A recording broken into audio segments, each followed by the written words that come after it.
ان الله ايه قال في الحديث القدسي يحب ثلاثا ايه وحبي لثلاث اشد.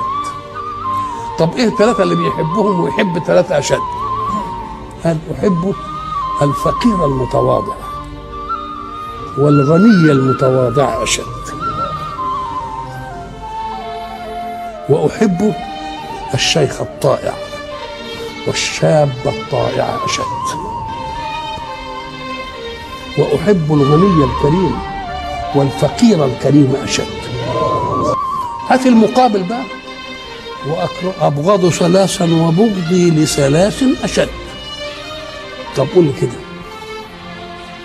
ابغض الغني المتكبر والفقير المتكبر اشد، واحب واكره الشاب العاصي والشيخ العاصي اشد، وابغض الفقير البخيل والغني البخيل اشد.